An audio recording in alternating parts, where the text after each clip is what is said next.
You're listening to an Airwave Media Podcast.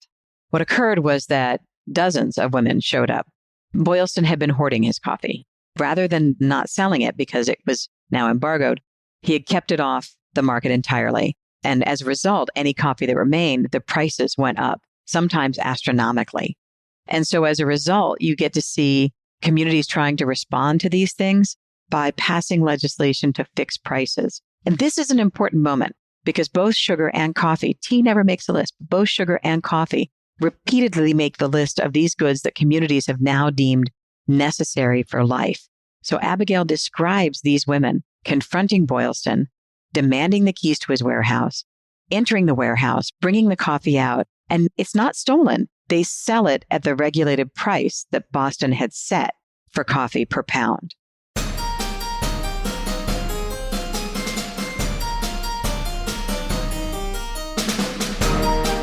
Hello, and welcome to episode 429 of Ben Franklin's World, the podcast dedicated to helping you learn more about how the people and events of our early American past have shaped the present-day world we live in. And I'm your host, Liz Covart. Now, although today, December 16th, marks the anniversary of the Boston Tea Party, we're actually going to embark on a surprising journey about coffee in early America. We'll explore who drank it, why it replaced tea as Americans' beverage, and how it helped shape the new United States. Now, I'm an avid tea drinker. I don't drink coffee at all. But Joseph Edelman, who is an avid coffee drinker, he's going to serve as our host for this episode. It's much better this way because Joe is not only a professor of history at Framingham State University and is a historian of media and politics, he also loves and really enjoys coffee. So with that, I'm going to let Joe introduce our topic and our guest historian. Thanks, Liz. I'm excited to be back behind the microphone to share another episode, this time about another of my favorite topics, coffee. Now, if you're like me, you probably started your morning with a cup. If you drink it black, more power to you. But I still add a little sugar and milk to mine. And usually I'll drink it at home with breakfast, but you can also sometimes find me in a local coffee shop, meeting up with a friend or catching up on some work. But have you ever thought about where your coffee comes from and how we came to develop the practices that shape our coffee culture? And how did coffee fit into the menu of drinks that colonists and early Americans enjoyed? In this episode, we'll chat with Michelle McDonald, librarian and director of the American Philosophical Society and author of Coffee Nation, How One Commodity Transformed the Early United States. During our conversation, Michelle reveals where coffee grew in vast early America and why North Americans have always imported all of the coffee they drank, how enslaved laborers on Caribbean islands grew and harvested coffee beans for sale in Atlantic trade markets, and how the American Revolution reshaped the relationship that Americans had with their hot beverages. Are you ready to learn more about coffee in vast early America? Once you've brewed a fresh cup, let's go meet our guest historian.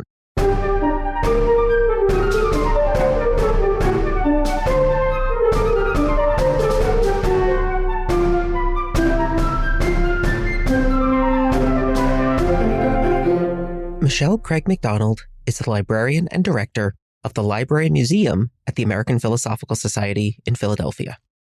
Her research focuses on trade and consumer behavior in North America and the Caribbean during the 18th and 19th centuries. Her first book is Coffee Nation, How One Commodity Transformed the United States, which was published by the University of Pennsylvania Press.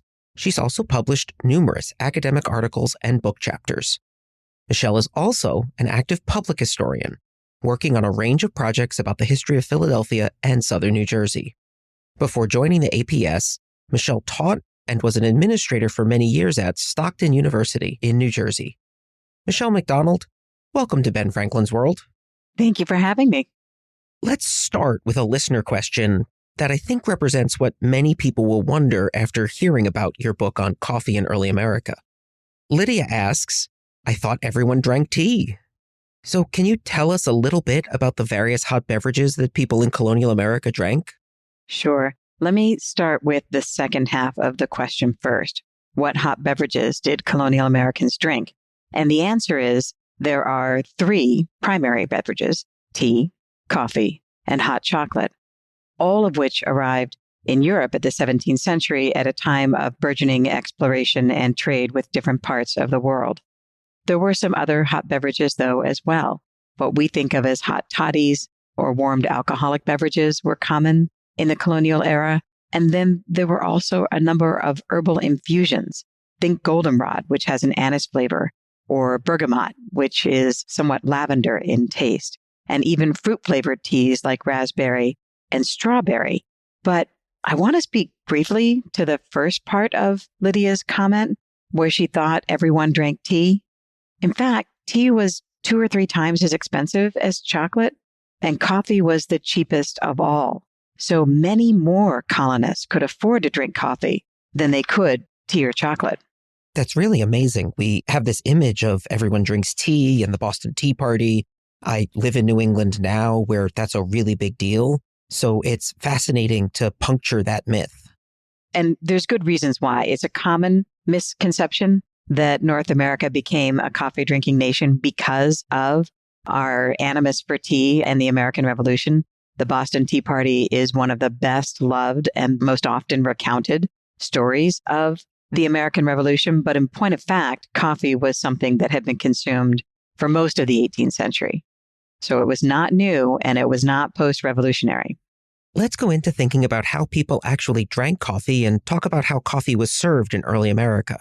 I'm assuming people had fewer options than they do today at your average Starbucks or Dunkin', that there were no frappuccinos or foam to add or things like that. But did people add milk or cream or sugar or other sweeteners? You started to say already that people added things like goldenrod and bergamot, but are there other flavor enhancers for coffee? Sure. And I should say the goldenrod and the bergamot weren't added to the coffee. Those were to make other hot beverages like herbal teas. There may not have been Starbucks and Dunkin', and I will add that as a diehard coffee drinker myself, I personally think there should be at least 2 lines in those places, one for people who want coffee and one for people who want what I call coffee-affiliated beverages. Not really coffee. Their primary ingredients are usually something like sugar or milk or some other flavoring. We'll pass that recommendation along. I appreciate that. The first colonial coffeehouses actually are quite early. The first license I could find of somebody who was retailing coffee was a woman named Dorothea Jones in Boston in 1670. And she called her establishment a tavern. But the first coffee house named a coffee house was opened only 6 years later in 1676, and then in New York by 1696. As for how Americans drank their coffee, they had options. Milk and cream, definitely already part of the 17th century European diet, came over to North America as well. And sugar, which was another Caribbean-based export like coffee, was very common. Those topped the list. But others used spices like cinnamon and cardamom that harken back to Middle Eastern traditional brewing methods. So there were lots of ways to drink coffee. This is another spot to ask a listener question because Michael wonders if there were any concerns about drinking too much coffee. Were there conversations about people getting the jitters and things like that? Oh, yes. And that goes back even to the 17th century as well. There were a number of different medical advice tracts that were published through the 17th and into the 18th century about how coffee affected the system. One of the best, not North American granted, but one of the best was a 17th century broadside by women who were adamant that coffee was ruining their marriages. They thought it was a waste of money. They thought it was a waste of their husband's time. They thought it was enfeebling to their manly performance. There's lots of ways in which coffee was denigrated as a not healthy beverage. But then there were other doctors who said coffee was wonderful for all sorts of ailments. It created clarity of mind. It helped with indigestion. And I would say there is early records that demonstrate people's recognition that coffee helped with intoxication. We'll want to come back to that a little bit later, but we could spend the whole episode talking just about drinking coffee. And you spend quite a bit of time talking about how coffee's produced, how the beans get from the plant to somebody's house for brewing. And I want to make sure we discuss that as well. In Coffee Nation, you explain that coffee did not grow in North America. In fact, it still doesn't grow anywhere in the continental United States. So, Michelle, can you tell us about where and how people cultivated coffee plants in the 17th and 18th centuries? Sure. Coffee originated in Ethiopia, but its real first boon was through the Ottoman Empire.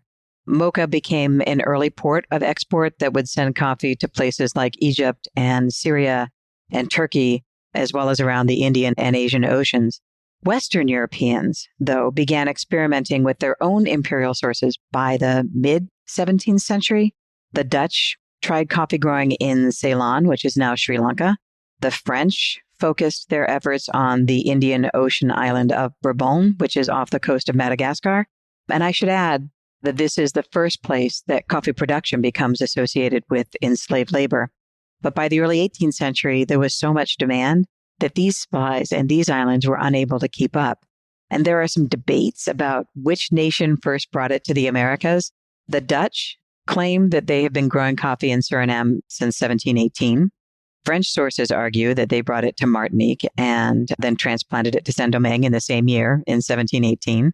British sources, well, they know they didn't pioneer the commodity. The first coffee trees grown in the English Caribbean weren't planted until 1728. So they usually give credence to the Dutch claims, I think because they just didn't want to give the French the credit. Fair enough. Can we zoom in on these islands for just a moment? Because as it turns out, coffee's grown on the same islands as sugar, which is obviously the more famous crop from this era. How did planters decide what land goes to which crop? It's a really good question, and it has everything to do with altitude. Sugar and coffee are very complementary in the sense that sugar tends to be grown in flat areas, low-lying areas, usually coastal areas. Coffee requires elevation. It needs a cooler climate. It needs a wetter climate, and it can be grown in much more difficult vertical climes than sugar ever could. And so the way to think about where coffee is grown in the Caribbean, it's grown anywhere altitude exists. So Jamaica is a great example. Saint-Domingue, which later becomes Haiti, Santo Domingo, which is the Spanish colony, ultimately Cuba. Even in the Eastern Antilles, places like Dominica, Grenada, St. Vincent, all have coffee economies. And those are some of the ceded islands that come into the British Empire after the 7 Years' War. Places where coffee doesn't thrive, places like Barbados or Bermuda, places that are really flat are not suitable for coffee cultivation. But really, you can find coffee throughout the Caribbean by the end of the 18th century. The question isn't where coffee is grown, it's really where coffee isn't. And it's a handful of places that are not suitable. Did anyone ever try growing it in the upcountry of South Carolina or North Carolina? Because as you're describing more mountainous areas that are wet, there are certainly backcountry regions of the mainland continent where, at least theoretically, it would be possible. Yeah, actually, one of the earliest examples in the 18th century of an effort to try to encourage coffee cultivation was from South Carolina, but it did not succeed. Jamaica was ultimately the place where Britain, and I think for very good reasons, decided to concentrate their efforts. There is, if we have time near the end of the podcast, a really wonderful 19th century effort to grow coffee in North America, but I'll hold off on that because that's really an 1820 story. But if we have time, I'd love to return to it. But no, coffee was never complementary to North America's climate and topography, so it never succeeded. And there were high hopes because sugar did, of course. Sugar came in and became a wildly profitable export in Louisiana, but coffee requires very, very different growing conditions. If I could return to 1 second, you did ask me not just where coffee and sugar were grown, but why someone would invest in one and not the other. The capital requirements that you needed to start a coffee plantation were much, much lower than they were for sugar. It needed less land. It needed fewer enslaved people to begin a holding. It was less profitable, of course, at that level, but it was accessible in a way that sugar planting really wasn't, except for those who had significant means at the top of the planter class. Let's shift and talk about the enslaved laborers who were doing the work on these coffee farms and plantations. For each of the crops that people might be familiar with from the era of Atlantic slavery, whether that's sugar or tobacco or rice or something else, there was a complicated process for getting them from identifying land for planting to the point where one could harvest a crop. Can you talk about how enslaved laborers grew coffee on these island hillsides and more broadly about the labor regime that these enslaved people worked and lived under? I'll start by saying that slavery was absolutely critical to the rise of coffee production. Indeed, in some islands in the Eastern Antilles, coffee farms well outnumbered sugar plantations. So while the farms might be smaller, there were many more of them. And so the aggregate number of enslaved people was significant. They were involved in all aspects of coffee production, from clearing the land. That was the first step. I mentioned that these were high altitude regions. That doesn't mean that they were barren. They were forested regions.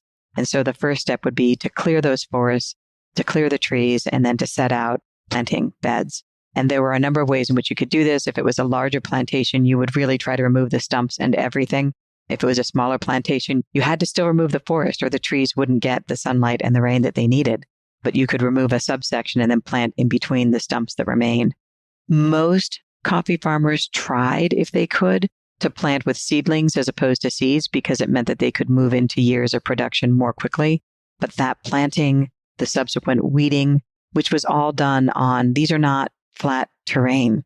This is very high and rocky landscapes on which enslaved people are working. All of the planting, all of the weeding, pruning of coffee plants to make sure they didn't grow too tall to keep them within arm's height, and then the actual picking itself. And then after the picking, there's still multiple steps to go.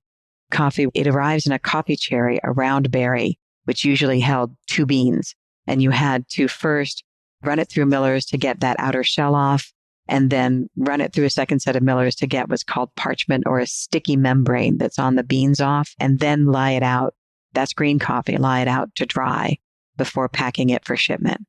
Most coffee was shipped green and then roasted on site when people purchased it. But all of those steps, from clearing, planting, pruning, weeding, picking, processing, packing, and ultimately even taking it to harbor for shipment, all of that was done by enslaved labor.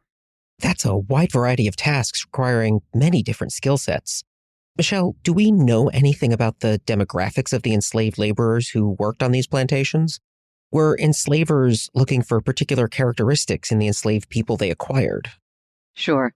And I should say that there's some wonderful extant manuals by coffee planters, and then advertisements for those who are selling enslaved people that help to provide some of this information, as well as extant letter books through the Caribbean that demonstrate what the demographics look like. So in the initial stages of a coffee farm's creation, most coffee farmers were looking for male enslaved people where they could, because this was extremely hard, backbreaking work, taking an untamed forest and making it manageable as a commercial enterprise. But interestingly, what comes up repeatedly in letters and manuals is that after a farm is established, coffee farmers tended to hire more female enslaved workers. And that was because the women were considered to be more dexterous with their hands, more likely to pick cherries carefully as opposed to pulling on branches. This was a very delicate, hard work that needed attention to detail.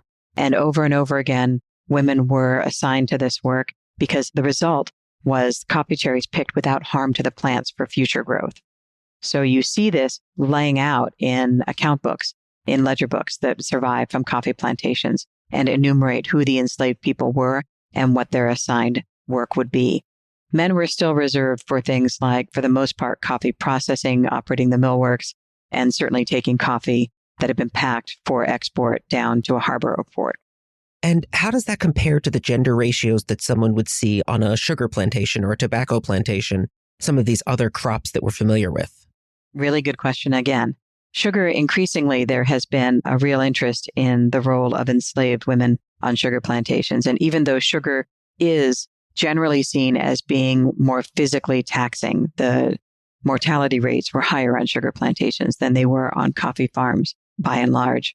But many more women were actually engaged in sugar field work than I think had initially been given credit by sugar's early historians. So men that were increasingly important, there was many more skilled positions in terms of sugar production than there was in coffee production. So for sugar, once sugarcane is cut, you have started a clock, and that clock requires that the sugar be processed very quickly or it will ferment. And so that requires round the clock firing of mills and boiling of sugar. And that work was really, in fact, almost entirely to skilled male enslaved workers. So you do still see a higher percentage of men working in these capacities on sugar plantations than coffee plantations. But both forms of commodity agriculture incorporated a significant number of women as well. So, Michelle, we've got dried but still green, unroasted coffee beans that are loaded onto a ship in Jamaica or Cuba or Saint Domingue or some other island in the Caribbean, and the coffee is then transported to North America.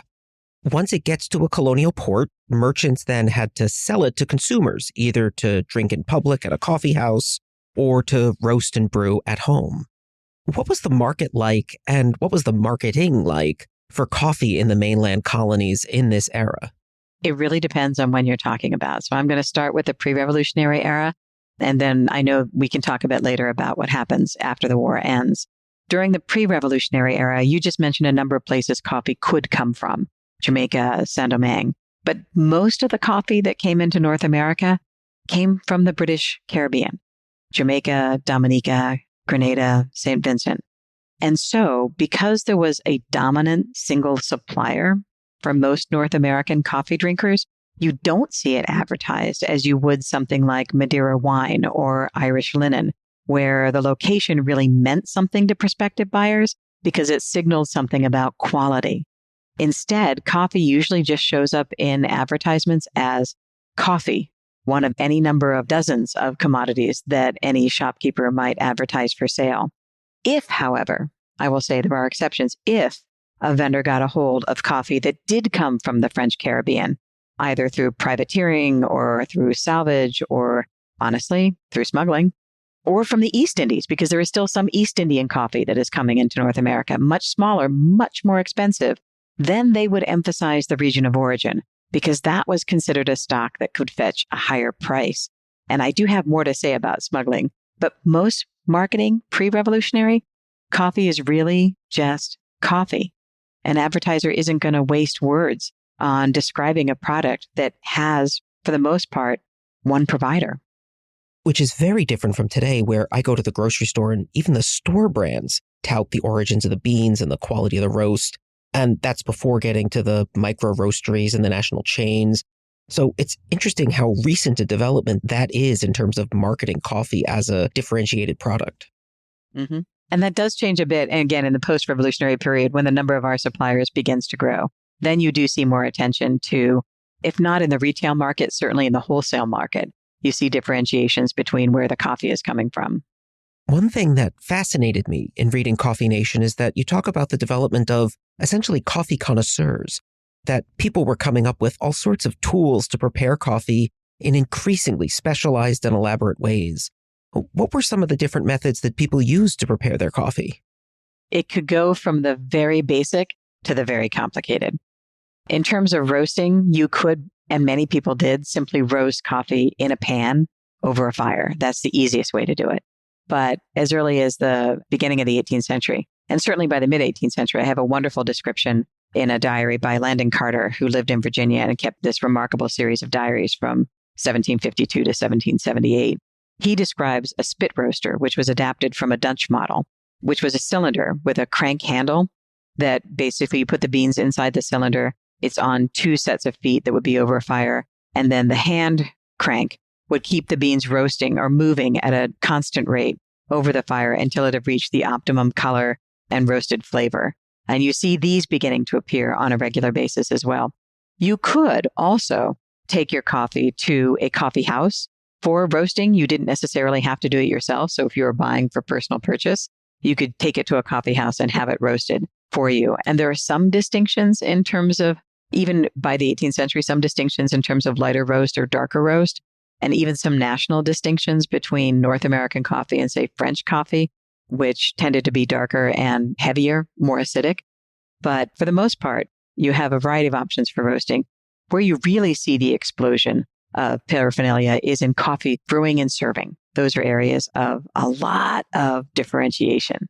Can you tell us more about that, Michelle? How did the different types of equipment help shape coffee culture? And in particular, I was hoping you could start at the higher end, because there's a great image you share in the book of a Paul Revere silver coffee service. So at the very high end, you have sterling silver, right? And that describes the Paul Revere set that I show in the book, which is a masterpiece. It has a huge coffee pot. It does also have an accompanying teapot. It has a sugar bowl. It has a creamer. It has other various accoutrement. What's important to think about with a coffee pot versus a teapot, and I'm using my hands to gesture. So for those of you on the podcast, you're not seeing this, but imagine, if you will, that the coffee pot is at least twice the height of a teapot. And that's because, for the most part, these coffee pots are used for serving, not actually brewing. There's other more basic coffee pots that are actually used to brew the coffee itself, and then it's poured into the silver teapot for presentation. But these required a tremendous amount of metal. If you look at Revere's records, he actually calculates how many ounces of silver for the coffee pot and how many ounces of silver for the teapot. And it's nearly double for the coffee pot what is necessary for the teapot, making this a really expensive statement piece that someone like this would be able to order and then have in their home. If you went further down the line, though, if you couldn't afford sterling silver, you might be able to afford a silver plate, which was increasingly popular in the 18th century. And there were even some methods like Sheffield plating, which were making it very difficult to distinguish between sterling and plate. Sheffield bonded the metal together and would allow plating on the inside of a vessel in addition to the outside of the vessel. So you could pick up the pot, you could look at the underside, you could look inside, and you wouldn't be able to see a distinction in the metalware.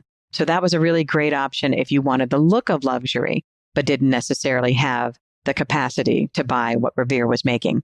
And then further down the line, and these show up everywhere. They show up in probate inventories. They show up in correspondence.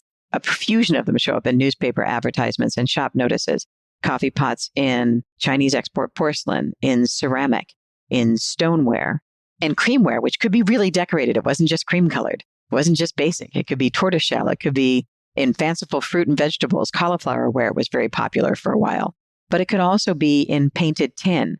And what I take when I look at all of these together is that there were options for displaying personal taste and a sense of style available to all ranks of coffee drinkers, not just those at the top of the sterling silver pyramid.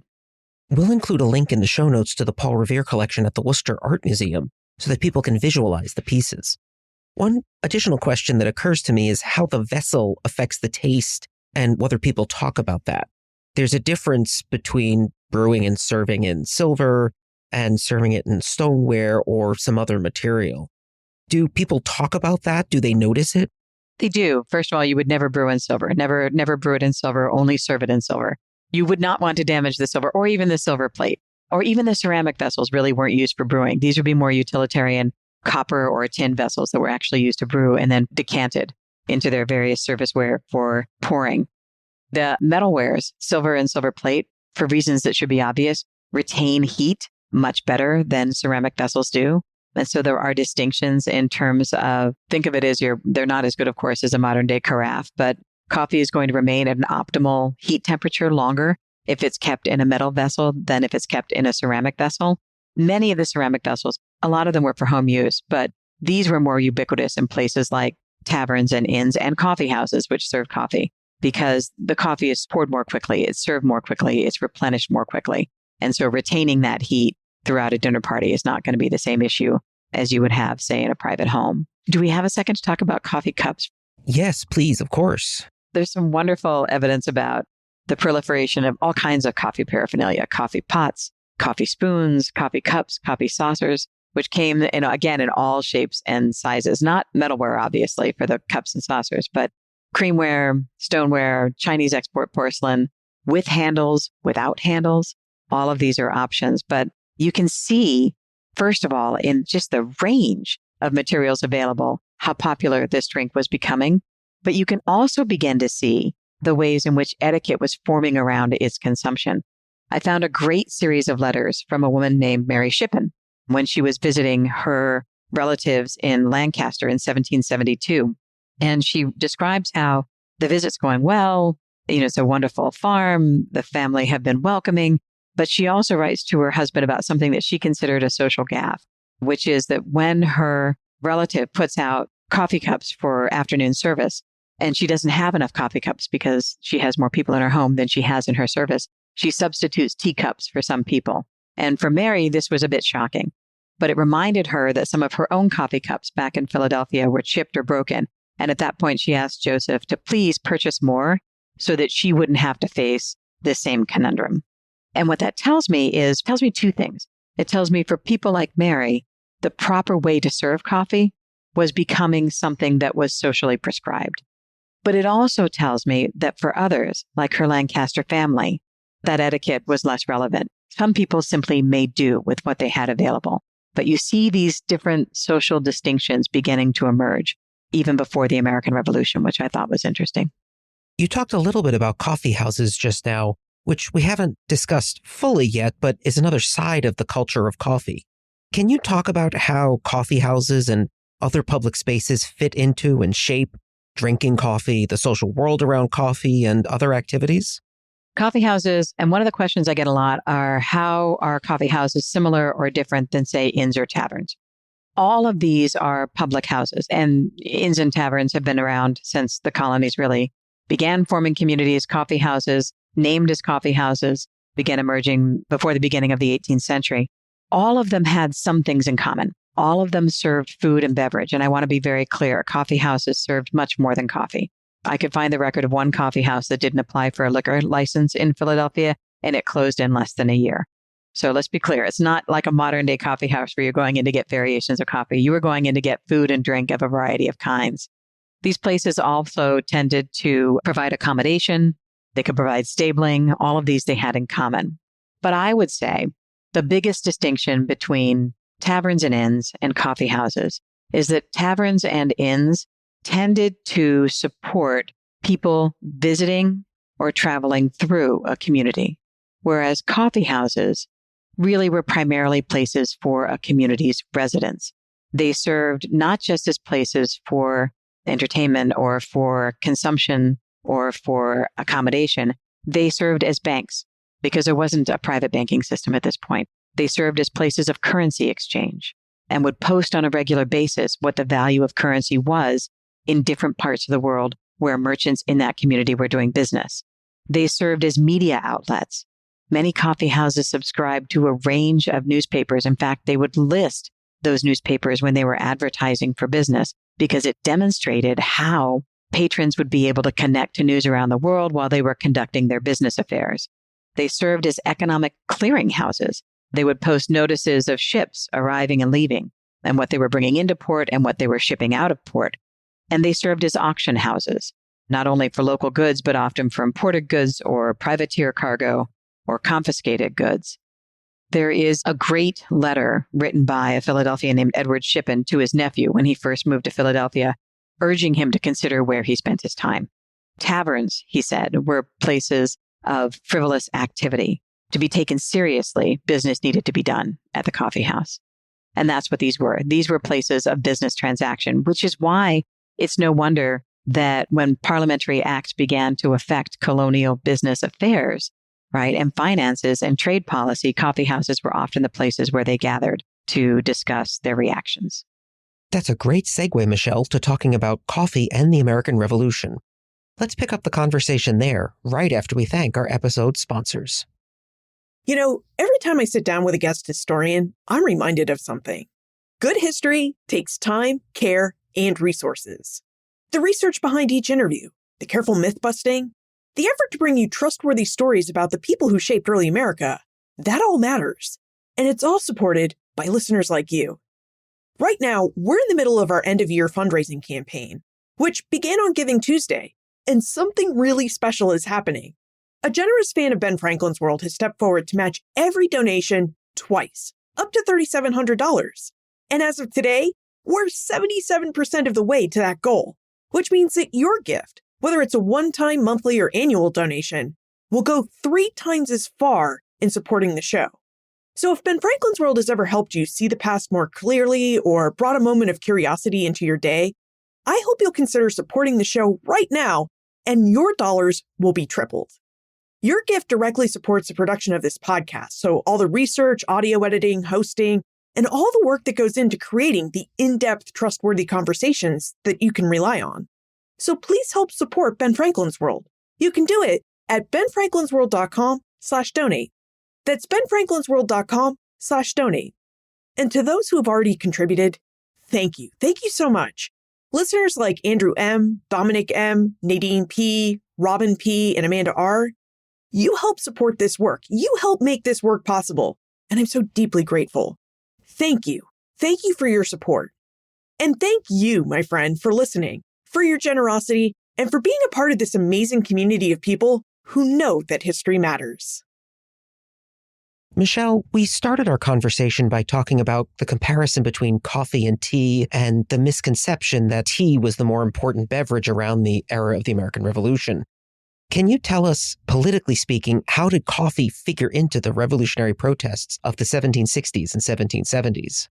I will throw a bone to those who think that the American Revolution is related to coffee drinking and say that for a few months, coffee could actually serve as that patriotic proxy. When the first non-importation agreements were passed, they focused on British exports from Britain.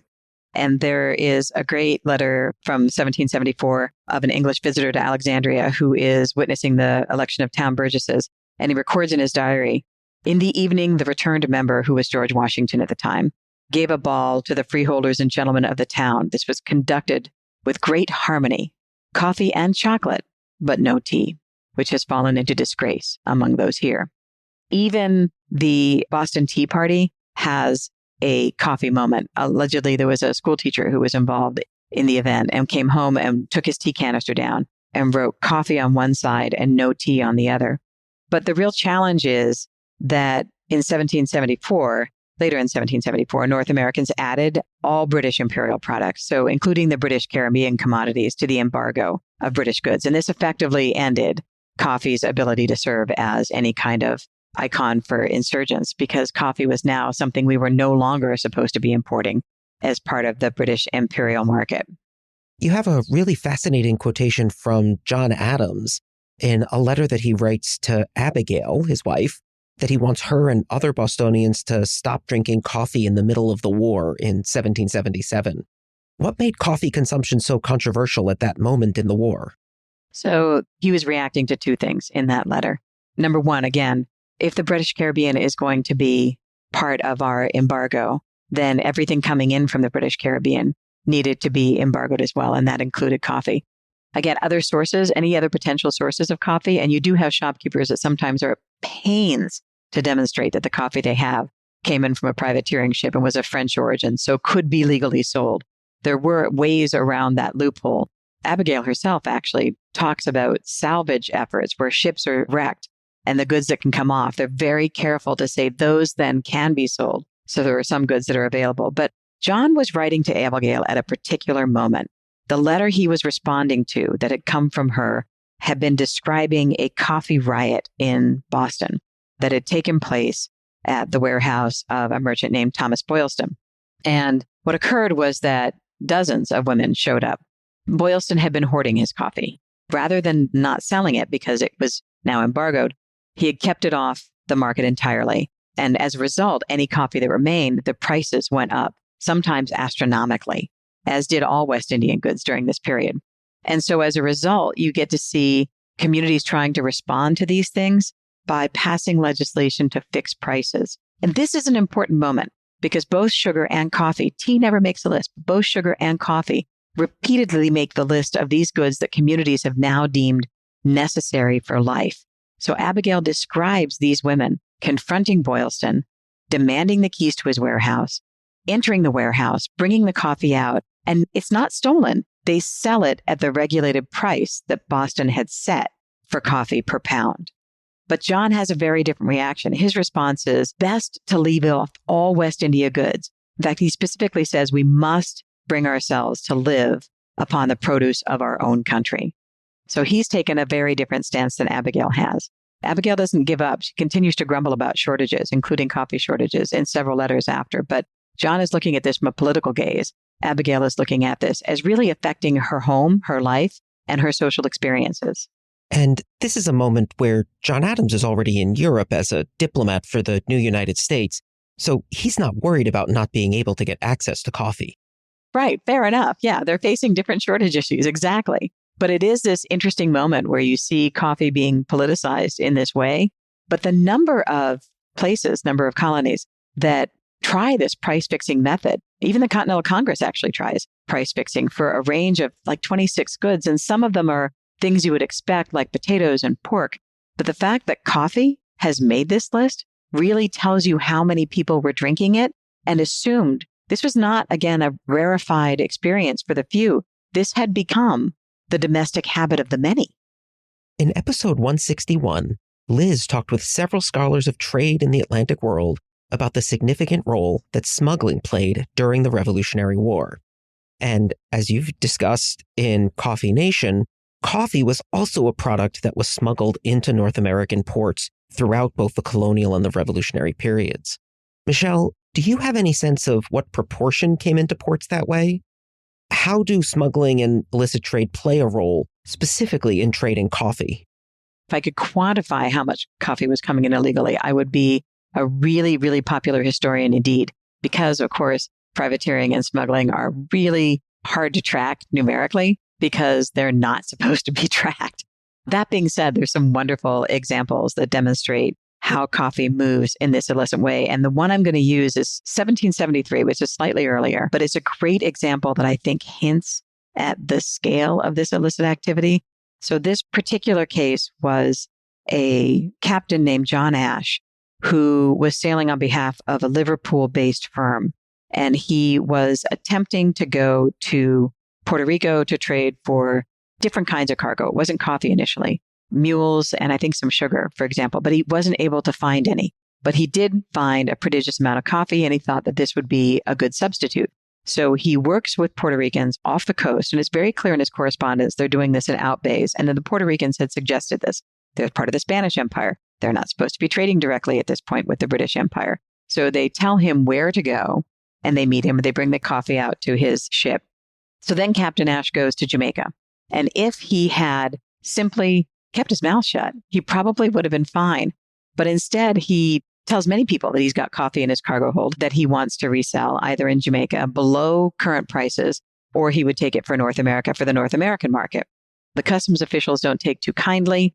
They break into his ship, and there's a junior customs agent who clearly has a flair for the dramatic because he recounts it by dark of night and lantern light.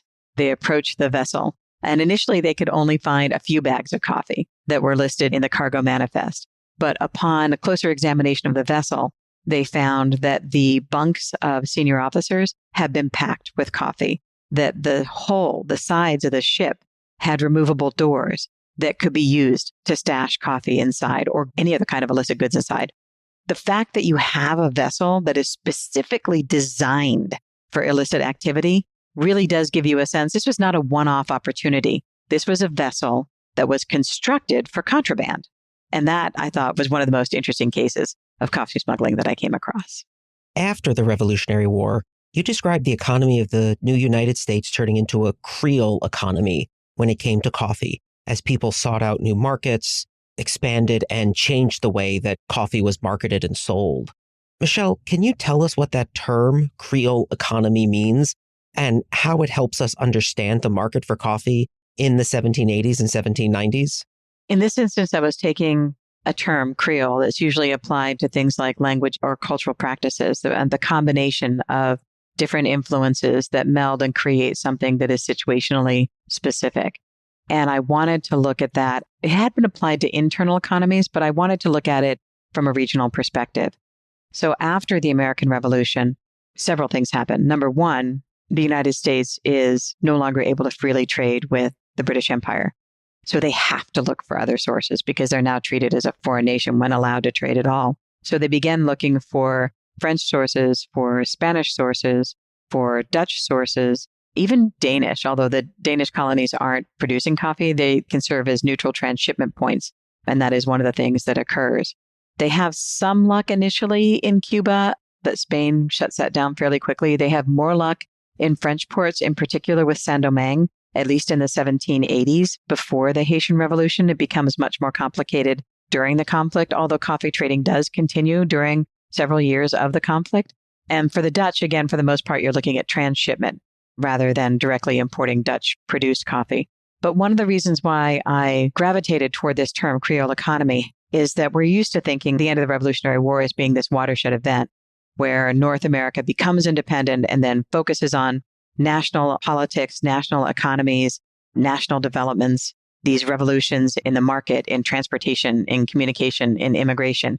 And what I really wanted to show was that in one of the industries, which really becomes one of the fastest growing industries in terms of economic significance by the end of the 18th century, and most emphatically in the first quarter of the 19th century, did not depend on independence. It required on growing dependence.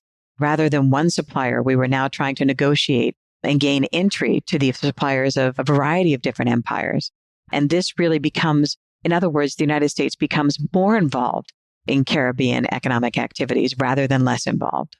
Let's zoom in on the Caribbean politics, because there's also a revolution in what was the French colony of Saint-Domingue that began in 1791 and continued until 1804, when the formerly enslaved people there declared themselves to be the independent nation of Haiti. How did coffee figure into the Haitian Revolution, Michelle? And how did it figure into the reactions of the United States to events on the island? Saint-Domingue was the world's leading producer of coffee by the end of the 18th century. It was also a leading global producer of sugar as well. More than 50% of both commodities, maybe up to 60% for coffee, was being grown in this one fantastically wealthy Caribbean colony.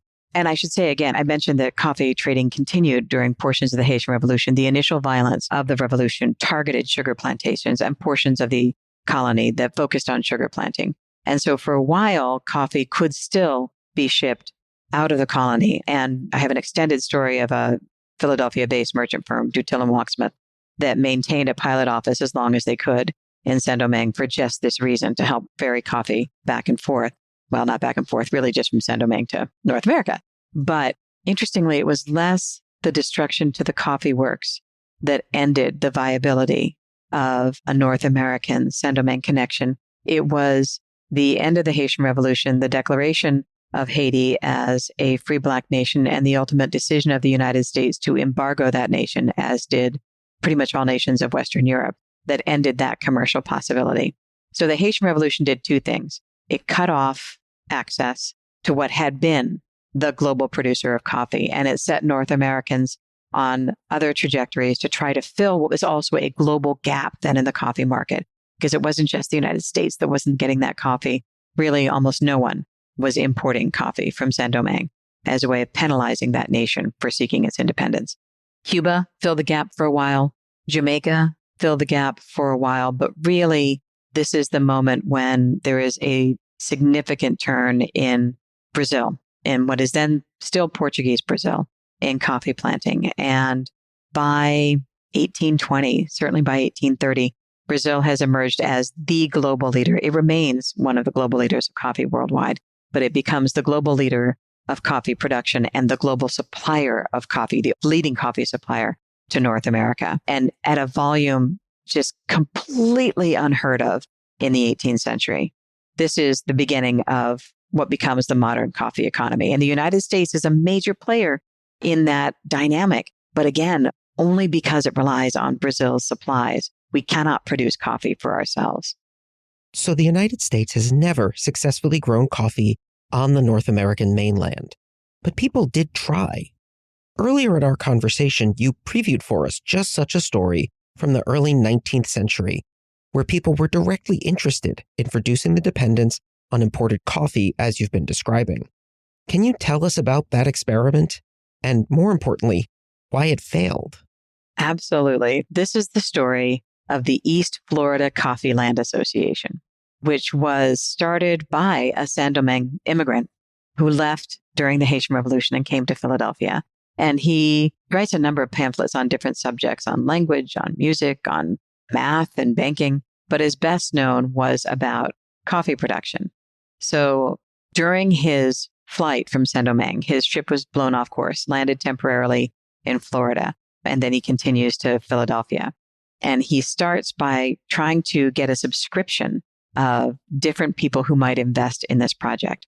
He claims, and he couches all of this, I should say, really in a very overt language of nationalism.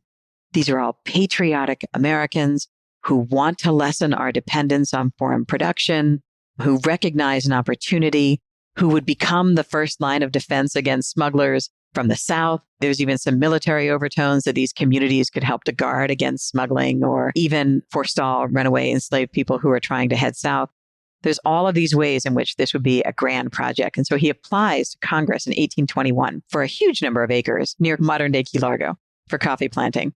And there's effort to invest. He does a trip south with several of his investors to go check out the property. You can follow their trip south. It appears in newspaper reports. And he arrives, and by that time, they have rebranded themselves as the United States Coffeeland Association. And they come back and they're energized by the sun and by the humidity. And yeah, the real challenge, of course, is that he had everything in this book from longitude to latitude about where it grows in the West Indies and compared it to the sugar and its transplantation to North America, completely overlooking altitude. Think about this. Coffee grows best at 2,000 feet above sea level, even better, actually, at 4,000 feet above sea level. What is the average above sea level in Key Largo? I think the highest point in the entire state of Florida is about 300 feet. Exactly. There are many places in Key Largo below sea level. It was never going to grow as a cash crop. But the reason I love this story, it goes all the way through Congress. There's actual debates about whether or not to support this initiative. That's how important coffee had become, trying to find a domestic source. We don't, of course, have a domestic source until we change what the parameters of the United States are by annexing Hawaii and Puerto Rico. And then you do see in advertising U.S. coffee from its own provinces, right? Touting their affiliation with the nation as a selling point to consumers. This is not foreign. This is homegrown in Hawaii or Puerto Rico. Staying in the early 19th century, you talk in the final chapter of Coffee Nation about a variety of contexts for coffee, including as a cure for drunkenness, debates about whether kids should have caffeine, and even whether you can make coffee with something other than coffee beans. So, Michelle, how did coffee culture develop and change in the early decades of the 19th century? My sources for those tended to focus more on the first North American cookbooks. So the first North American cookbook shows up in the late 18th century, but these are all post-revolutionary cookbooks. What I was trying to find out was when and how does coffee show up as something that's going to be regularly touted as part of the American diet? And you can see some early affiliations like coffee and chicory, for example, show up early on. You can also see there's widely different variations of ratios of water to coffee beans, depending on if you want your coffee stronger or if you want your coffee weaker. If you're drinking coffee in the morning versus what the brewing should be in the afternoon. And there are also those who are not fans of coffee because they think that it creates a dependence. They recognize what we see now as an addiction, right? People who get headaches or become nervous or jittery if they can't have coffee. That being said, you then see coffee recipes for children, as you mentioned, or even for the elderly as a regular part of these recipes for general consumption. So what I take from that is coffee isn't going away. What you're seeing is an effort to modify it based on different audiences. That demonstrates a re-entrenchment of coffee in North Americans' diet rather than the opposite.